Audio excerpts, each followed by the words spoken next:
Thank you very much, Ligaya. I'm sure many of you will have seen the exhibition, which is obviously on display not only in the main area but throughout the V&A, and it's been so beautifully curated by Ligaya, and I think gives great insight into the work of Yohji or Yamamoto. So I hope that this afternoon we'll be able to explore some of the themes and ideas that are so vividly on display. I think one of the most interesting questions that always likes to be asked of any great designer and any great artist is why this particular medium, why this particular art form?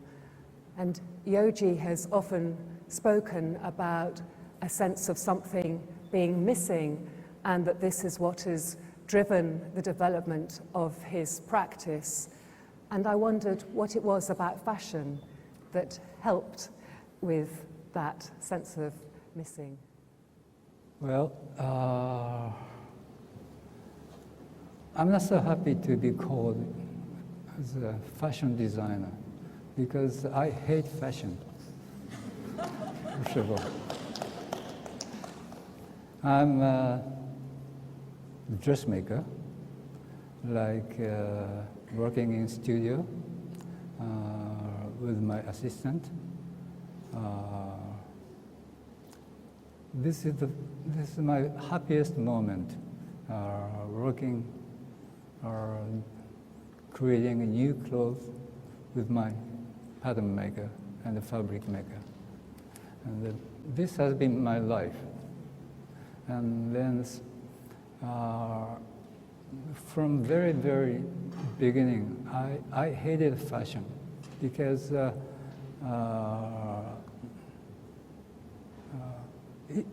it's about trend and it's about air we breathe. So naturally, when some movement happens, we are naturally influenced or polluted by it. So I wanted to run from that movement. I just want to keep on doing only my thing. I think what is interesting when you look at the exhibition, you talk about time and wanting to design time, and there's a great sense of that understanding in the work. It is timeless. So from the earliest to the most recent, there is a strong sense of you. What is it about time which has driven the development as well? Oh, yeah.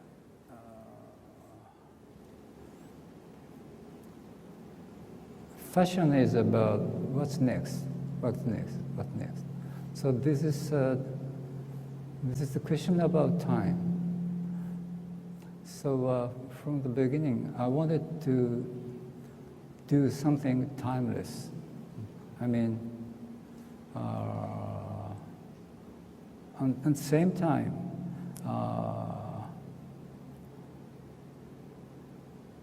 young people, for example, they all like second-hand clothing. It is from army, it can be from the school uniform, or it has come from everywhere. And then the second-hand clothing has already enough time, and the fabric,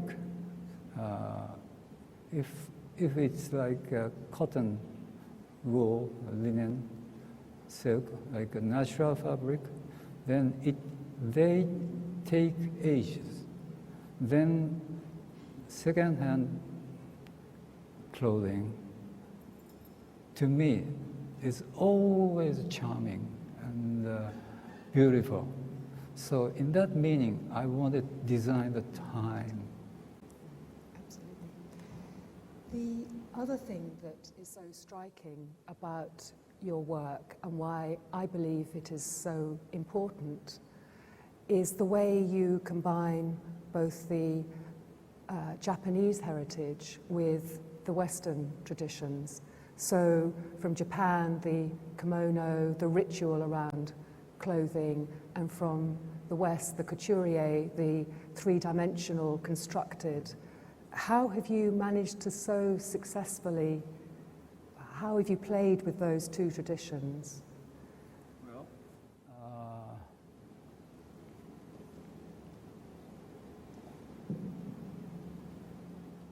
from the beginning, I didn't mean the Japan at all, because I was born in bombed and ruined Tokyo.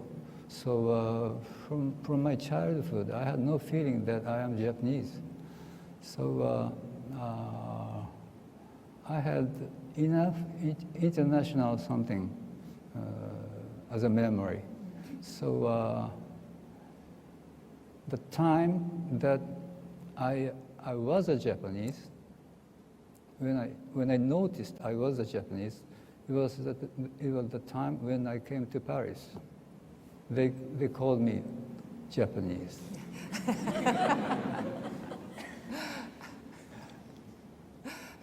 Maybe they found something Japanese, traditional, some emotion or some sensibility in my clothing, maybe. But I was working a totally international technique, like old European couture work. I studied everything. You talk about the three geniuses like Chanel, Vionnet, Schiaparelli, but you also reference Madame Grey, Balenciaga, Dior. You can see it all downstairs. What is it about them that you think is so significant, and why they're geniuses? Why are they a genius for you?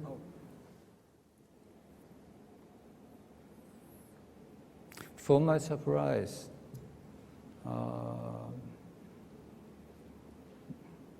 during working for next collection, sometimes I thought that this might be totally new invention, and I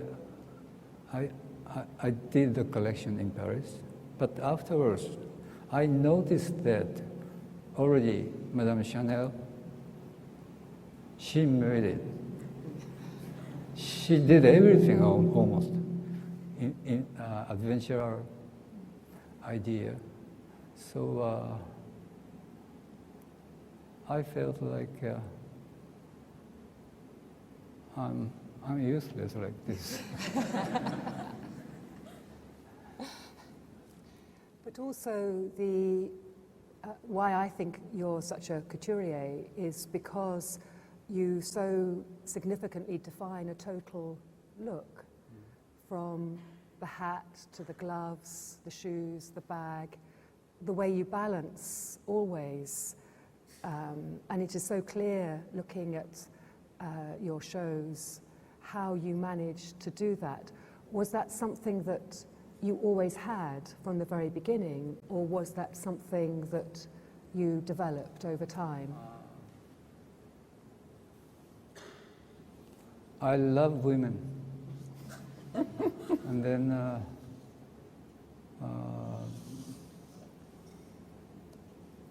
she's always coming through and going through. So I'm shouting, "Don't go." Then, for me, the impression, her silhouette came into my emotion strongly. So I prefer working for silhouette or cutting or motion or action of fabric. So that's why sometimes I forget putting color on it. But actually, there is a lot of color.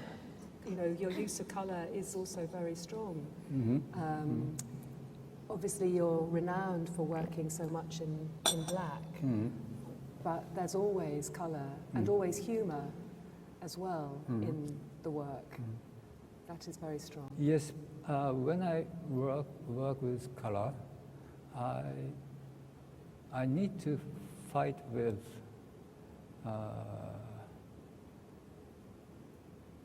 color which is stronger than black.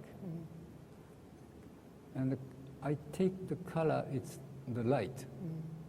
So I use very flashy red, strong red, and of course white. I don't like kind of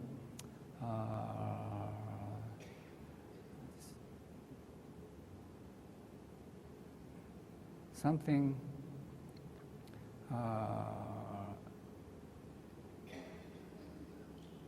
refined color. You know,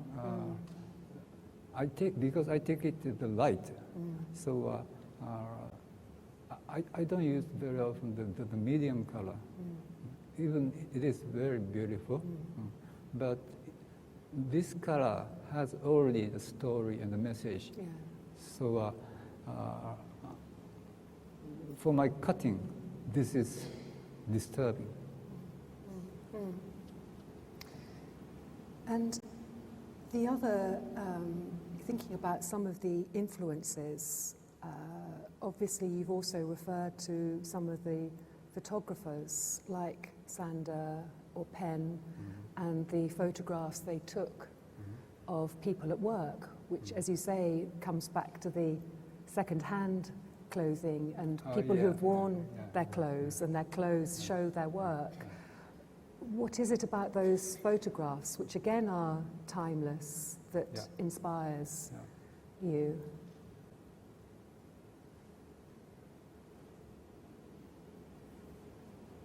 Every time I look at their work, it looks like naturally handmade. It's not simply printed.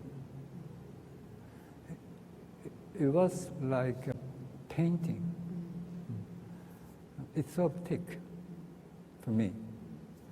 So in that meaning, even the photo size like this, it's so strong, isn't it? Yeah. So I can stand in front of this size of photograph about 2 hours. It is also interesting when you look at those photographs how the sense of uniform, the sense of people having clothes that are about a function that relates to their body, which is something we have lost. What I think is very interesting about your clothes is that, as you say, it goes beyond fashion. It is about how the body works with the clothes. Can you say more about that relationship with the body and the fabric and the clothing? You're asking a very professional question. Well, I don't care. It can be tight. It can be baggy. I don't care. But I prefer that it can be woman and a man. By wearing it, they have to look sexy. Male or female? Male or female, doesn't matter. Yeah. But also strong. That is also, because of the silhouette, the body, it is sexy, yes, but it is not overt, it is not handed there. Is that? Yeah. So my favorite method is that hiding body, covering body, like making a house of the body. Then from outside, when you look, sitting in the street, in the cafe, and looking at people passing, and for me,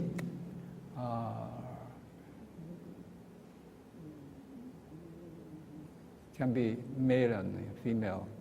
The people are wearing some baggy, swinging clothing. They look so sexy because I imagine what's inside. Yeah. So like today, our short pants and kind of, I don't know, this line. Young people showing too much, I feel. It's so direct, so I feel no sexual attraction. So please hide it. I think that is true because it is the imagination. Imagination, our point, yeah, yes. Yeah, absolutely. Yeah. And I think, again, one of the themes that runs throughout the work, like that, is how you always challenge convention. Yeah. And always that is you challenge stereotypes, you challenge ideas about gender, you talk about how women are more sexy if they're strong and they're working, not that it's handed overtly. Why has challenging convention, turning things on their head, been because so I'm conscious? sick. Because I was born as a sick, provocative for everything. For everything, yes. So if people say this is beautiful, then I react anti for that. So I'm a very twisted man. I'm sorry.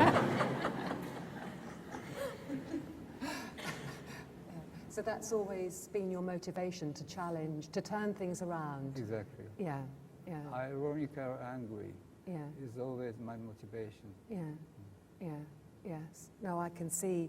And can you say a bit more about the women, because that is very important at a time now where women, the way they're being represented is very packaged, and I think increasingly so for men. How do you think what you do challenges that? Oh.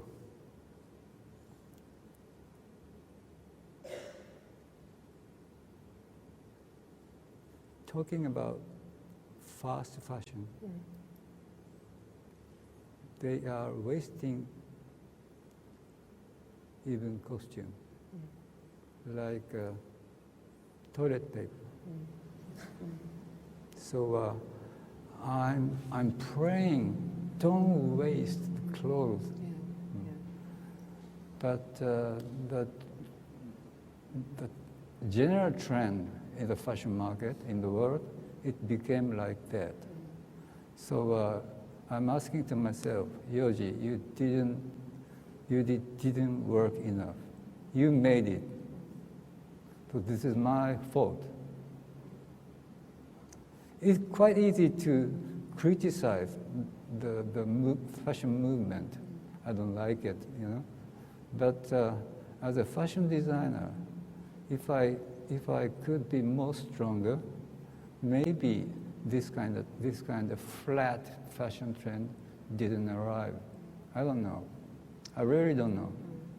It is very hard. It is something we debate at London College of Fashion a lot. How we can work against this trend for fast fashion. And I think that the design of timeless pieces that you can mix over time. You can have a piece from 10 years ago that you can wear with something you've just designed, is a way of combating that. And also the belief in fabric, beautiful fabric. You have always worked with great textiles, great fabric. Again, a lot from Japan. What is it, do you think, there in Japan that produces such extraordinary fabrics that last and wear so long? Let me say very simply, because me and Comme des Garçons are still existing, So naturally, factory could exist without. So if we quit, then we are going to lose our traditional technique and machine, everything. And I feel generally, when I think about fashion world, Japan became like a colony of China about everything, factory, fabric, sewing technique, merchandise market.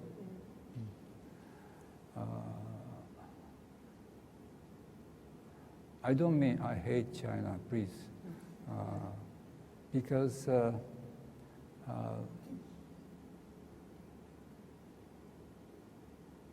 as you know, so many major, big fashion company, they went to China to make our mass production items. So they treated Chinese people as a cheap employee, cheap worker. But time is changing now. So this trend, this new wave is going to finish in a few years. Yes, yes. I'm sure. Yes, no, I agree. But it is interesting because if you go to Italy, again, there are a lot of Chinese living and working in Italy on their textiles. I know, yeah. Here in the UK, we lost a lot of our traditional mills and production to China for the reasons you have described. But now there is interest in bringing it back and developing more manufacturing.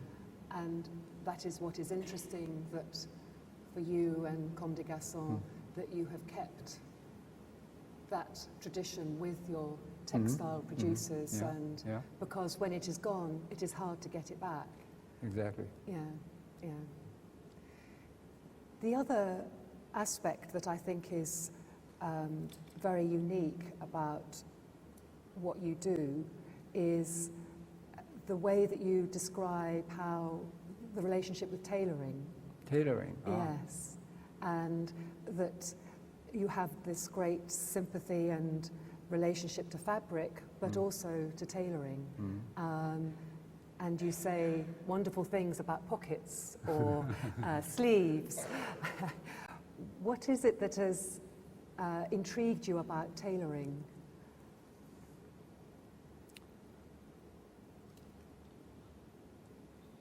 Tailoring, for me, means craftsmanship. So very often I talk to my pattern maker when we are preparing the new collection. Which is your most important button in front? Then sometimes pattern maker cannot answer. Like my jacket. I have one, two, three, four, five buttons, but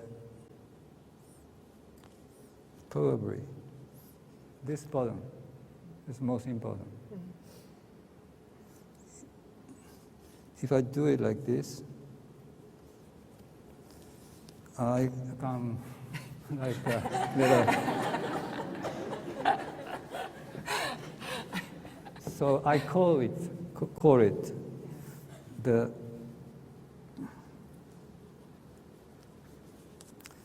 life button. You also say the perfectly placed pocket. Pocket. Yeah. And I like what you say about pockets Yes. as being very important as well. Because the human's body has naturally the slope. Can be male and female. Female is more difficult because you have kind of tits, you know. Can be big, can be small. I don't care. But it has this mountain. So when you want pocket on that, you can put high on the mountain or just foot on the mountain. You cannot put it on the top of mountain. Matter, you know? That's It's a very, very simple point. So in that way, we have many sensibility about putting pocket. Like today I'm wearing this jacket because this is for travel. I have a very deep pocket to put a boarding card. Sometimes normal men's jacket, businessman people, they are walking the boarding ticket like falling down. Yeah? So there is a kind of necessity and a secret in my jacket. Yeah, yeah. I also like what you say about sleeves. Sleeves, Sleeves, and how important they are. Oh, yeah. For the garment and the relationship to the body. Yeah. As you know, that naturally humans hand. When you stand up, human's hand is like this. You never do this. Always like this. So naturally, the whole of the sleeve has to looking forward like this. So it's like the whole comes like flat like this, then the sleeve cannot fit beautiful. So it's like a tunnel of the train. It curved. It is also interesting, I know you've referred to like the way that for the military there were no seams on the shoulders so that the rain would fall off. You're talking about... So the idea of the sort of the raglan, the idea of the function fitting with the body, and then in a way the beauty is in the combination of the function, rather than it just being a decoration. As you have just described, the function makes the clothing beautiful. As like a trench coat is invented by some general because they have to be in the hall during the night, and all night long it was raining. So he invented seamless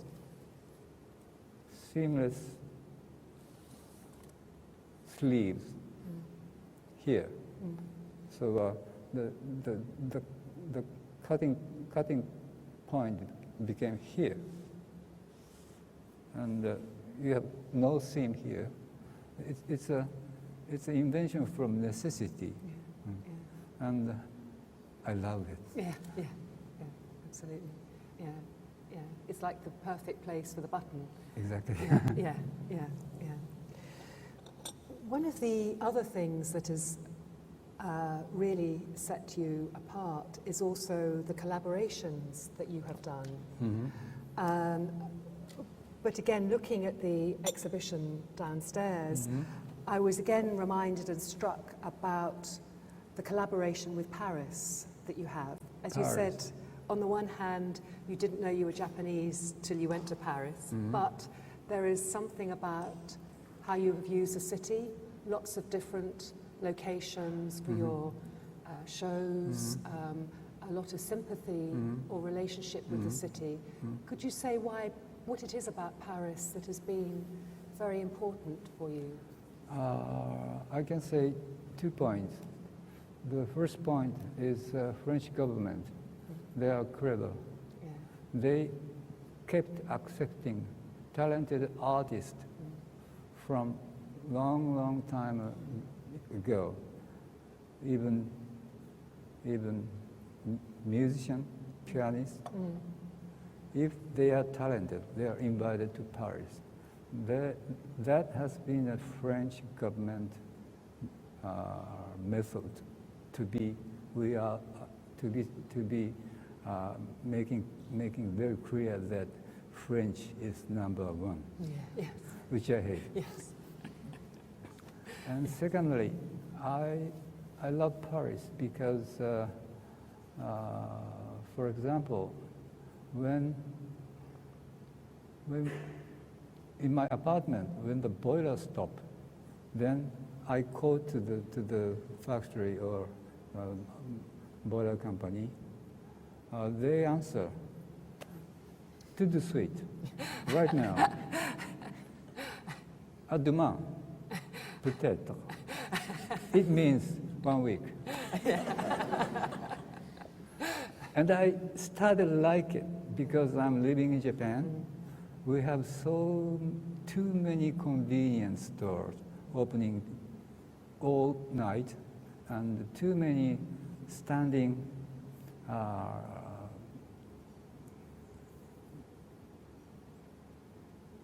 electric machine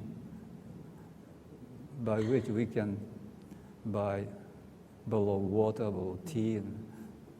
So we are living on very, very cheap convenience. And the scenery is so dirty. And I hate, and from 5 or 6 years ago, I started to love the French way.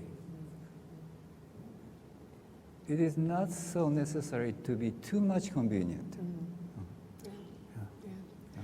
That also relates to how you talk about failure. And how important failure is, because if it is all perfect, it isn't very interesting and you don't learn very much. We talk about that a lot with our students. For you, how do you use failure, inconvenience in your work? Failure makes strong motivation for the next collection. I did mistake, So right after the finishing show, the imagination of next show sometimes comes. The worst thing is that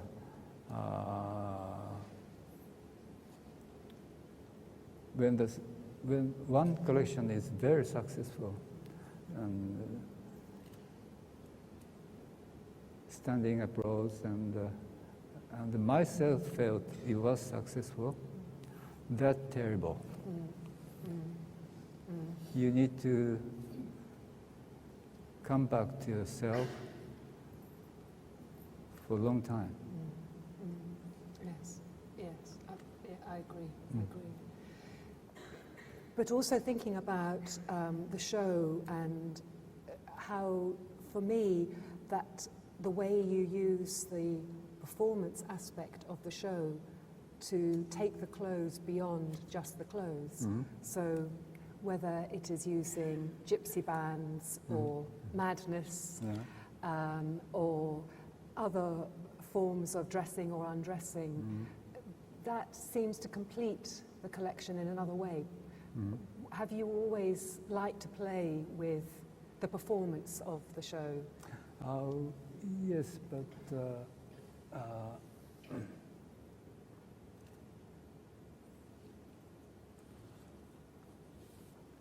yes, I strongly remember that I made a men's show with all Roma.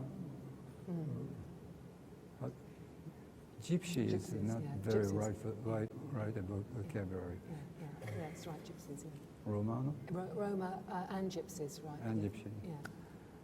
I asked one Asian boy to gather to my show all the gypsies which is staying in Europe. Then they could come around for me, and each person was so strongly charming because of, I don't know, I really don't know. Maybe they have no passport. They are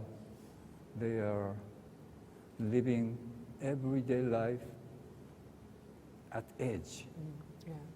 So they are naturally has strong charm already. So I started to fight with them. Maybe my clothes cannot beat them. Or, but the funny thing was when we asked them to take off their underwear, they never said yes. They're treasure. Yeah. Maybe they have their own important property inside. So Yes. they To never keep- didn't Because they have take everything them is off. kept there. Yes. And it was a little smelling. It is a great show, and again, it's one of the ones that you can see down in the exhibition. It is very exciting. But you have also had a number of other great collaborations with Pina Bausch. Pina, You yeah. know, she was very important Yeah. as well. And there is a beautiful piece in the painting gallery, which really was inspired for her. What was it about her for you that was so important? When I first met her, I felt that, wow, such a beautiful human being is still living. I felt it was a modern happiness. I was almost wow, like this, and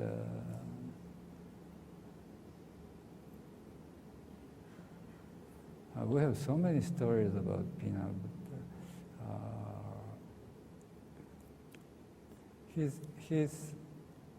she had the two extremes. One is very strong artist. One side is a very fragile woman, and she was swinging. And plus, she was wearing totally menswear. It was so strong. She never wore like a feminine style. So your collaborations, you chose them, they chose you? It is like a fate, I feel. Yes. Yeah. It is when we were introduced to Wim Wenders, after 1 second, we felt like old friends. And the Pina also. So, I don't know. It's a big pleasure being in this business job to meet real creator. It's a gift. Yeah. I think that is, I know you have said before that sometimes these collaborations have really opened out how you see things. And I think that is very important for students and everybody to understand that if we're not careful, we can narrow all the time and we have to keep fighting to open up. Yeah. Are there people that you would like, or other areas you would like to explore to open up your thinking?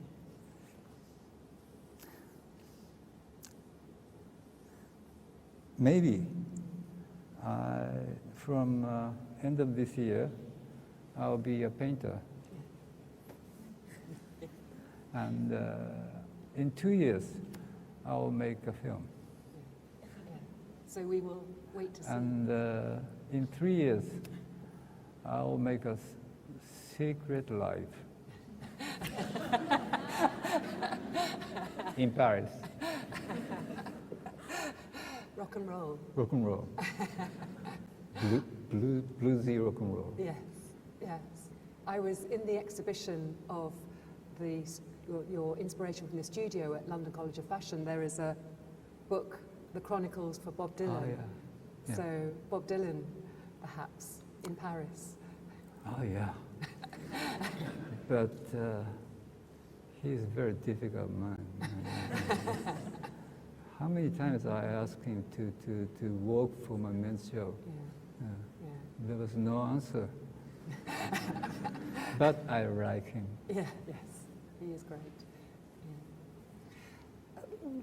One of the things I found very interesting, again in the exhibition and in some of the writing, was how you say that the 70s was the lost decade. That you worked very, very hard. But in a way, it seems like the foundation, perhaps, for everything that has followed. You talk about discipline and skill and hard work. Can you say, again, although it is lost, it was also a very important decade for you? What were you learning at that point? I call it lost 10 years. I was at top of my small company, but I went to the studio earliest than my employee, and I stayed in the company studio at the latest. So my company staff couldn't come back because I kept working. Yeah. They couldn't say, Mr. Yamamoto, I'm going back. So for them, it might have been like a prison.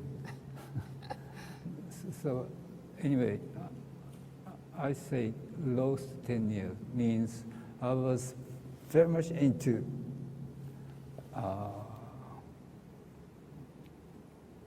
work in my dressmaking studio, and at the same time, fashion has the business together. So it's not only creating. You have to think about how to sell, how to merchandise. So I really don't have no memory about this 10 year, what happened in the world. What is the red Zeppelin? Yeah. Like that. So finally, after 10 years, I noticed that I had almost enough business in Japan Island.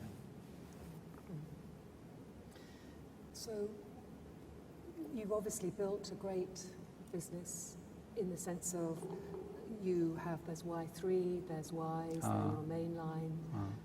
You have a vision that encompasses all of those. How do you manage to hold that together? You are at the top all the time. It is very hard. Yeah. It is very hard. Like my company, in French, Maison Couturier, there is a great designer. Then the workers, they respect him or her so strongly. So sometimes it becomes like a religion. So it is very hard to handle as a business. So many jeers about this. So But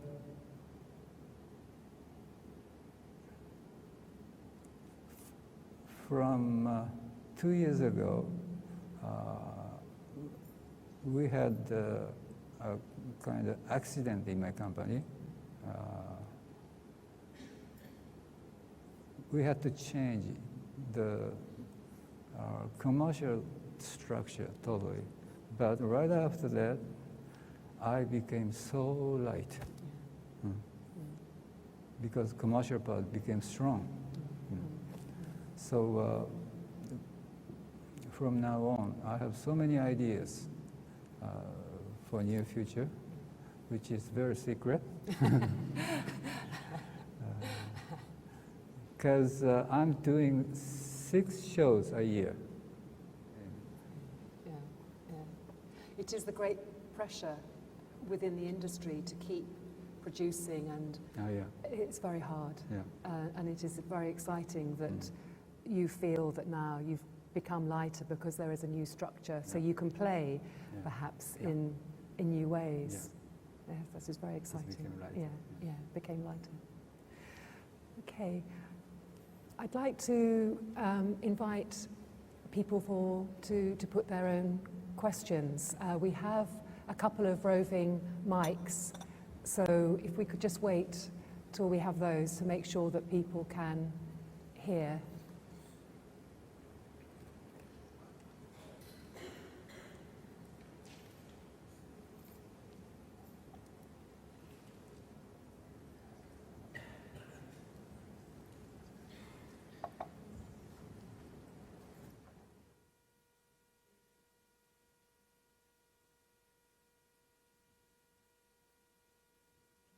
The gentleman here.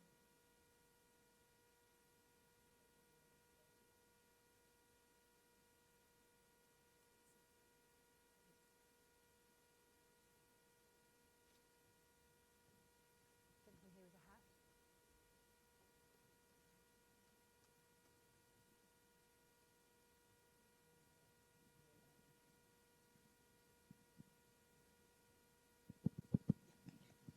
Yohji-san, thank you very much. Great pleasure.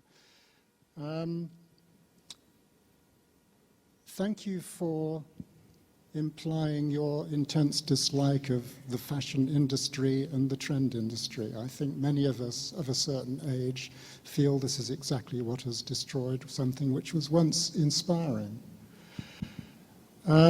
Also, it's interesting that you referred to dressmaking.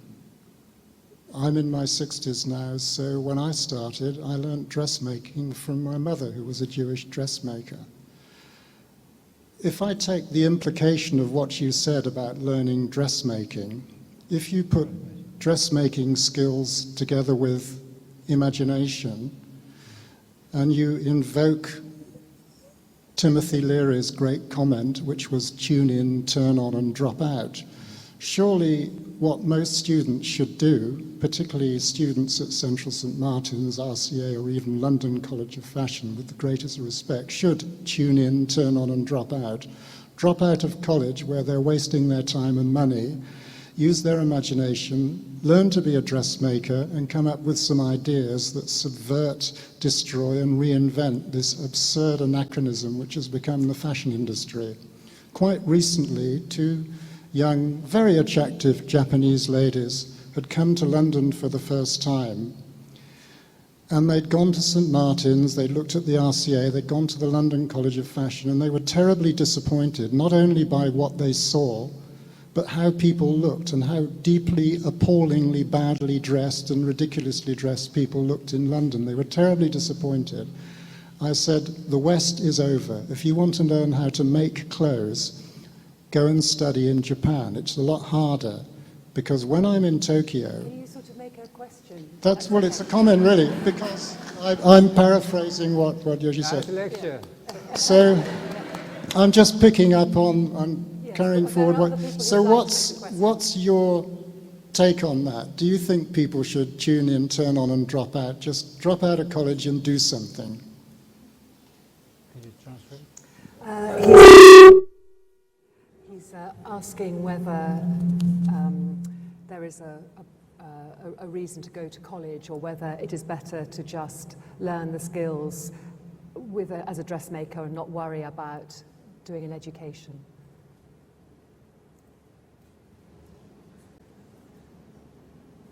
It's a very delicate question, but for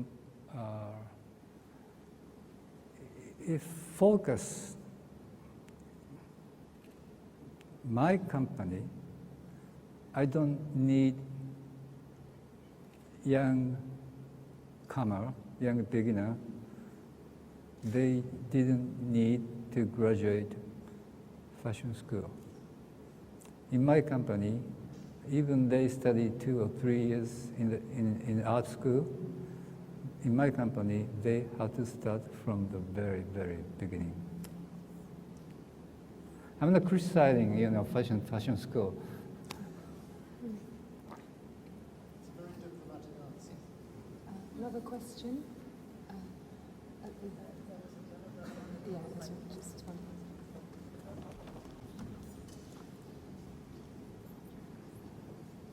Thank you.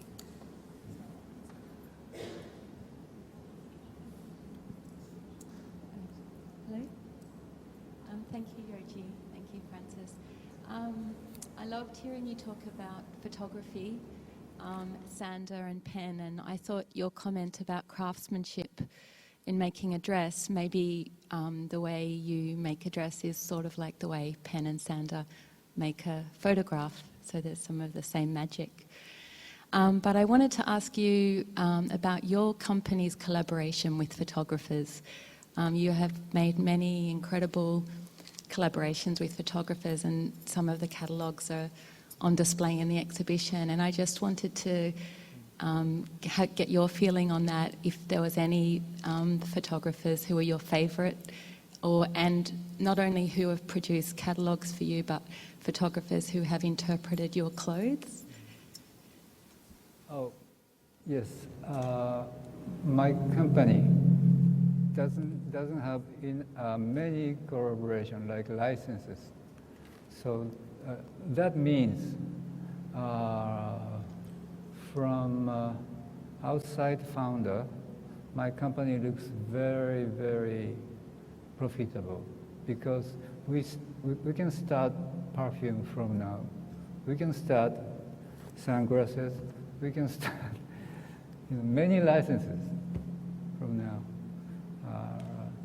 I strongly remember when I started with Adidas for Y3 line. It's already past 10 years. It was a really collaboration, but some of the designers, they only sell the name on some merchandise. I'm not going to do that while I'm alive. And what about how photographers have interpreted your work? Interpreted? Yes. Who are the obviously Nick Knight and others? What is it important how they express what you have? I strongly remember that when Mr. Mark Ascoli, he has been my image director, and about maybe already 20 years ago, he loved fashion. He loved fashion a lot. So when we started create a catalog for each season, I let him decide everything. So I didn't touch. So sometimes,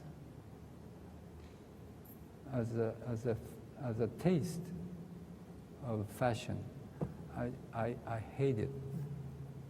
This is not me. Yeah. But it was okay. It made the kind of movement of fashion photography. Yes. Thank you.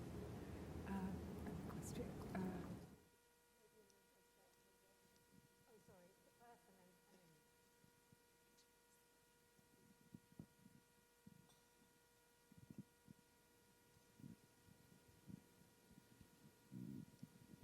Okay, first of all, thank you very much, Yohji. I love your work. It's lovely to see the exhibition. And then I'd like to ask about your creative. How are you creative? Do you draw? Do you cut? Do you drape? How is your approach to making a new collection? How do you approach each collection? I never draw anything. I start speaking with each team, pattern maker and fabric maker.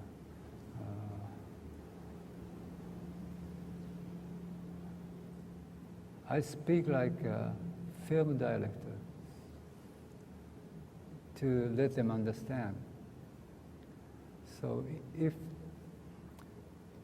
it's not enough by speaking, I make a sort of small collection from vintage clothing. Sometimes I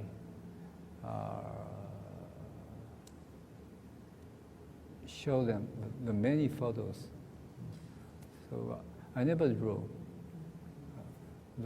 Because if I draw the final finishing, at this moment, I'm already get bored. Okay, lady at the back.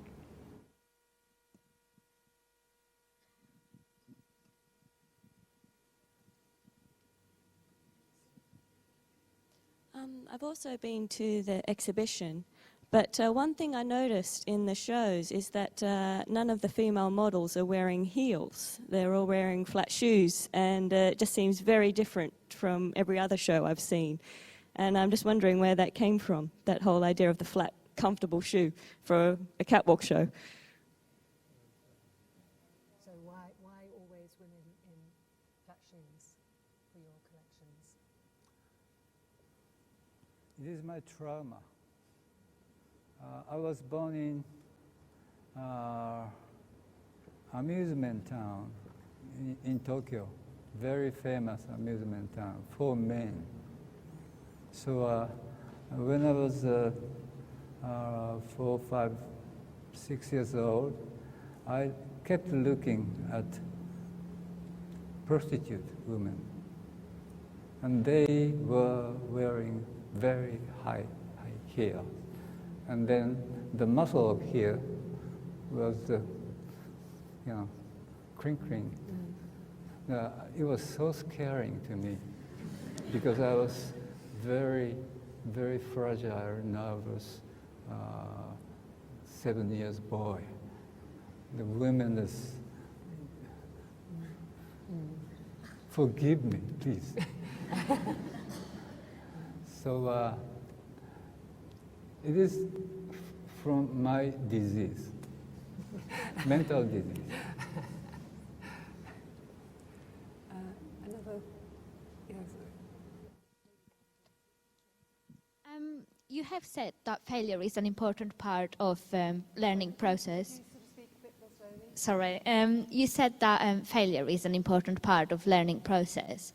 And many great designers in fashion have doubted themselves before, like Yves Saint Laurent has questioned his role in fashion before.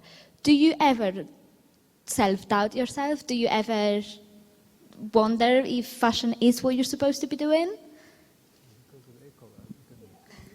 Whether the idea of self-doubt, do you ever have self-doubt about your work and whether fashion is for you? Self-doubt, anxiety about your work, whether you are successful, whether fashion is right for you. Maybe I told already. Yeah. I mean, yeah, so the idea of... So let's focus one point. yeah. You said you hate fashion, and is fashion what you feel is your thing? Is it what you're supposed to be doing? Because you question fashion, is the fashion the right thing for you?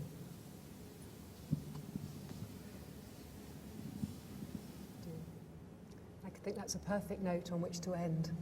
Education for beauty. Thank you very much, Yohji Okay. Yamamoto.